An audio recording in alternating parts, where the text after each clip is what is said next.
recent years, nobody has dominated the Punchestown Festival quite like Willie Mullins. Last year, the Closutton handler recorded 13 winners over the 5 days, beating his own record of 12, achieved in 2009 and 2010.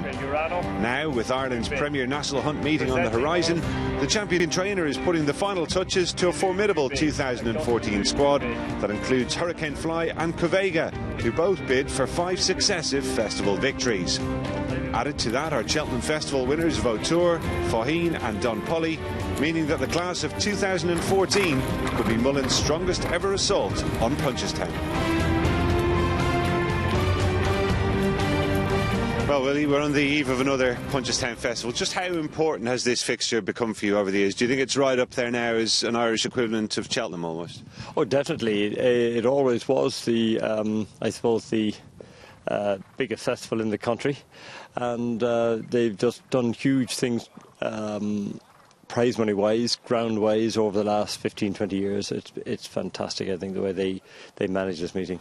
And just tell us overall, how difficult is it to have the horses at their peak at that late stage of the season, particularly those that have gone to some of the other big festivals like Cheltenham and Aintree? Well, we get a nice break between Cheltenham and here, and that's we sort of aim that way. So they, I think it's easy enough. It's not. There's plenty of time to get those horses. A couple of the horses go to Aintree, a few of them go to Fairyhouse, but the bulk of the team come over to Punchestown. And we've got plenty of the powerful team just circling here behind us. Overall, is it a strong squad compared to previous years? You obviously had a wonderful time there last year again. Yes, we generally bring a very strong squad there, and I imagine this year's just the same. I wouldn't say it's any stronger. It's we might be a little bit stronger in the novice hurdle department, but I'm sure we're weaker in other departments then. But all in all, I think we have a very good team going there. And Willie, I'm sure when he had that bad fall at the Cheltenham Festival, you thought maybe you could be without Ruby Walsh for quite some time. It now looks as though he's going to be back for Punchestown. Is that something that you're very pleased about, presumably? Yeah, it makes my job a lot easier anyhow. And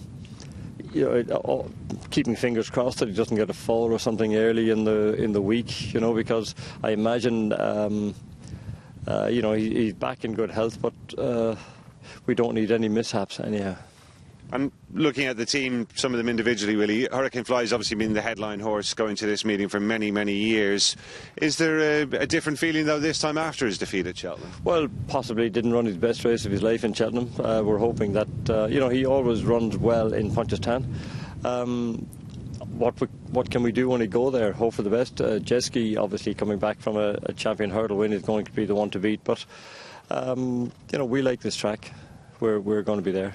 Ruby made an interesting point after Cheltenham in that it was the first time he could remember that Hurricane Fly hadn't really finished off his race, never mind the fact that he got beaten. Was there anything you could put your finger on afterwards? Well, we rode him differently. Maybe he was just too much to the front during the race in Cheltenham. That's all we can say. So, Punchestown's a different track.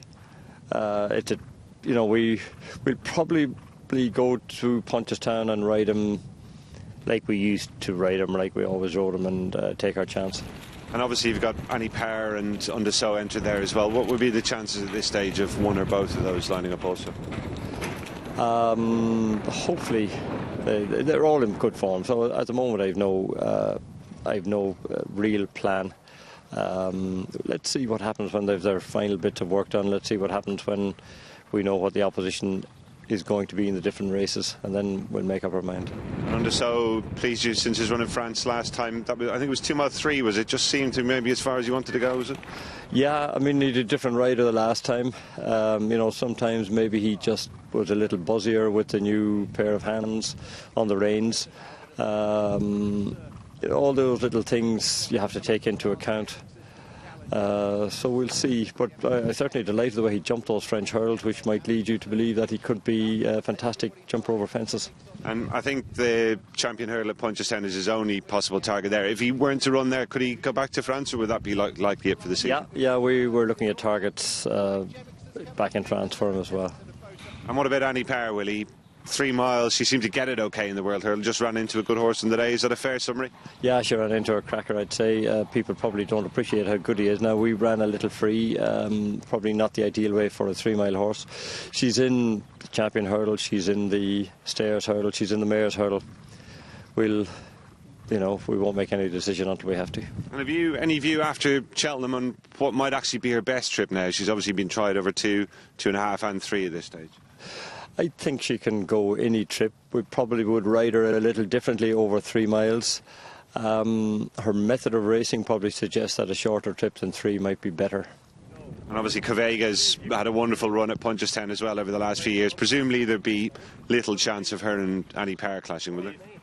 I wouldn't think it's necessary, so we'll probably keep them apart.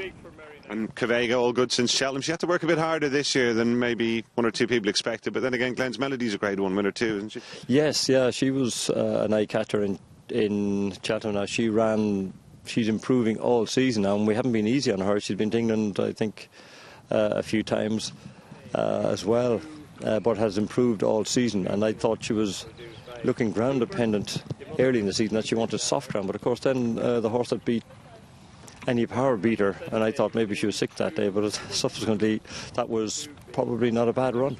And I know a while back I think the plan was for Glenn's Melody to finish up this season, maybe go off to the paddocks. Is that still the case, or could you twist the owner's arm to keep going?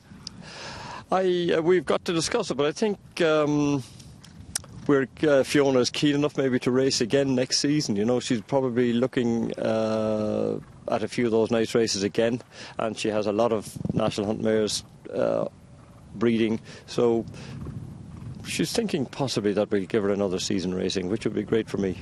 It certainly would. And Cheltenham again was a big success overall this year, Willie. 4 winners and a lot of horses that went very close in defeat, and probably the one that still sticks in the craw a bit is On His Own in the Gold Cup. Have you just about gotten over the disappointment now? We're used to disappointment, as I say. Racing is about, I suppose, 99% disappointment, but he ran a cracker. It just shows that we after the Bobby Joe, I thought maybe we have a horse good enough for the Gold Cup, and subsequently it proved that. So, we've another year or 2 to give him a crack at the Gold Cup, and might be more confident next year. We might, a different prep next year maybe. And looking at Punchestown for him, he's going to take a fair bit of beating if he runs to that level again, isn't he? Yes, I imagine, but he had a hard race there. Be tough to replicate that run. Boston Bob is a horse that's improving. He's going to have to take on his stablemate, and I think they're saying that Nicky Henderson's going to send one of his ex-Gold Cup winners over. So, it's going to be a tough race. You mentioned Boston Bob, Willie. Would it be fair to say maybe he'd been a bit of an underachiever in the last 18 months or so prior to that win at Aintree? Yeah, he always promised to be as good as he showed us in Aintree at home. Just wasn't doing it on the racetrack. But I think Paul gave him a lovely cool ride and just waited for the horse to be ready himself to go rather than pushing him. And that seemed to work better. He seemed to enjoy that better, I think. And you think, he's going to be a real threat, possibly if he runs with On His Own in the same race? He should be. I mean, he's bred to stay all day, bred to get this sort of a trip. Yeah. He's been unlucky, I thought, twice in Cheltenham, in a novice hurdle and in the Sun Alliance last year. They were terrific runs. They were runs good enough to have him in that sort of league, and now he's starting to finally show that sort of form, I think. And you mentioned at the top, Willie, you've got a fantastic team of novice hurlers this year. Faugheen and Vautour, obviously pride of place. Is Vautour potentially one of the most exciting horses you've ever had, really? Well, his performance in Cheltenham was, I thought it was a absolutely huge performance. People are saying about Faugheen, Vautour impressed me way more. Would you be saying that if they were different owners?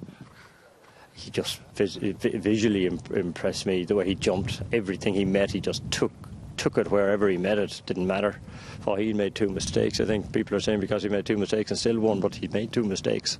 Vautour went out, jumped from hurdle to hurdle, never missed a beat, and was still idling in the straight. To me, Faugheen put in a huge performance, making 2 mistakes and won. But he did make 2 mistakes, and to me, is he going to do that again? Vautour looked to me, passing the stands the first time round, that if he can keep this gallop up, nothing was going to beat him, and they didn't. And he kept the gallop up, which I had in my mind that he could keep. He could easily run in the Neptune and go 2.5 at that gallop. So I think that was a huge performance. And I know yourself and Rich Ritchie, his owner, have always viewed him, not surprisingly, as a chaser in the making. But if he were to go and win very impressive again at Punchestown, could you consider keeping him over hurdles next season? Oh, we have to look at that, yeah. We have to look at that. It's always nice to have a champion hurdle horse, and Hurricane Fly is not getting any younger. Undersow still has to prove that he's a champion hurdle contender, and the way he jumped his hurdles in France, he might be a chaser, a very good one. And Faheen doesn't strike me as a champion hurdler, but who knows? But he's possibly good enough to come back to 2 miles, because he can keep up such a good gallop, and maybe he'd be better jumping over 2 miles, going on at his hurdles rather than maybe trying to fiddle a few at a slower pace. They're all things we're going to have to decide, and who knows who's going to be right or wrong. We will make a decision on that during the summer, and I imagine one of them will probably be kept for a champion hurdle campaign next year. And novice chaser Champagne Fever obviously did everything bar win at Cheltenham. He's got to take the beating at Punchestown, doesn't he? Champagne Fever, yes. Mazel Tov, Felix Younger. They're all horses that are going to. Jack Adam, another one, who ran a cracker until he fell in Cheltenham. Looking forward to them. Going to be quite a job splitting them all up, I suppose. They have a way of splitting themselves up through injuries and maybe working bad, and next thing you're left with what's left to run in whatever race, but hopefully we can get more than one for each contest there and be double-handed in most. Overall, Willie, though, it's been a great season. You're entitled to approach Punchestown with plenty of optimism, aren't you? Yeah. I mean, we were going to have a big team, and it'll be good prize money, lovely ground, and a fitting end to the season for people in racing, I think, and hopefully we'll have a bit of luck there.